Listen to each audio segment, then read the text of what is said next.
নমস্কার বন্ধুরা, Jamuna tour and ট্রাভেলার্সে সকলকে আরেকবার স্বাগত। আমি বিকাশ অধিকারী।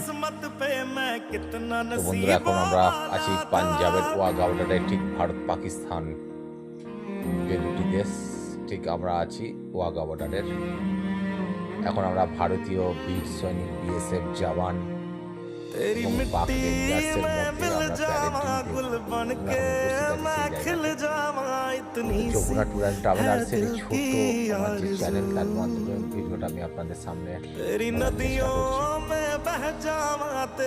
তো বন্ধুরা, এখন আপনারা সেটা সকলেই দেখতে পাচ্ছেন যে ওয়াঘা বর্ডারে আমাদের বীর জওয়ানরা প্যারেড করতে করতে আস্তে আস্তে এগিয়ে যাচ্ছেন।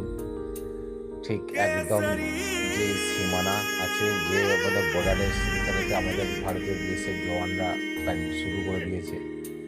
ওইদিকে পাক রেঞ্জার্সরা ওনারাও প্যারেড শুরু করেছে। তো মানুষের ভিড় তো কি বলবো বন্ধুরা, একদম চোখে পড়ার মতো। সেটাই আমাদের জওয়ানদের হুঙ্কার দেখুন। জওয়ানদের হুঙ্কারে পাকিস্তান পুরো ডগমগাচ্ছে। এটা আবার সাধারণ বীর সৈনিকদের হুঙ্কার। বর্ডার সিকিউরিটি ফোর্সের এখানে যিনি আইজি উপস্থিত আছেন এই প্যারেড ডিলের মধ্যে। আমরা সারা ভারতবর্ষ থেকে, বিভিন্ন রাজ্য, বিভিন্ন প্রান্ত থেকে মানুষেরা এসছেন। যে জায়গাটাতে আছি বন্ধু, নানা করে এত সংখ্যক মানুষ আছে। পিছনের দিকে একটা বড় বিল্ডিং, সেখানেও ভর্তি হয়ে গেছে, এখানেও আছে। তো সেই প্যারেড ডিলের অনুষ্ঠানের ছোট্ট ভিডিও আমি আপনাদের সামনে তুলে ধরার চেষ্টা করছি। তো পরবর্তীতে আরও ভিডিওগুলো, আরও বিভিন্ন স্থানের ভিডিওগুলো আছে বন্ধুরা। তার আগে আমার চ্যানেলটা লাইক সাবস্ক্রাইব অবশ্যই করবেন। তো এইখানে সেই প্যারেড ডিলের মধ্যে আমরা এখন উপস্থিত, সেটাই আমি আপনাদেরকে দেখাচ্ছি বন্ধুরা। ওইদিকে পাকিস্তান রেঞ্জার্স আর এদিকে ভারতীয় বিএসএফদের।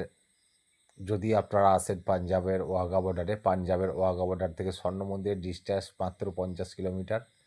আপনারা স্বর্ণ মন্দির দেখে ওয়াঘা বর্ডারে আসতে পারেন, যেটা আমরা করেছি আজকে। আমরা বাসে এসেছি, দুখানা স্লিপার গাড়ি আছে আমাদের সঙ্গে। আমরা প্রথমে স্বর্ণ মন্দির দেখেছি, স্বর্ণ মন্দিরের পরে আমরা ওয়াঘা বর্ডারে এসে উপস্থিত হয়েছি। তো ওয়াঘা বর্ডারে সেই ভিডিওটাই আমি আপনাদের সামনে দেখানোর চেষ্টা করছি বন্ধুরা। তো সকলে ভালো থাকবেন, সুস্থ থাকবেন। আজকে এই পর্যন্তই, আবার পরবর্তী ভিডিও দেখা হবে। তার আগে চ্যানেলটা লাইক সাবস্ক্রাইব অবশ্যই করবেন।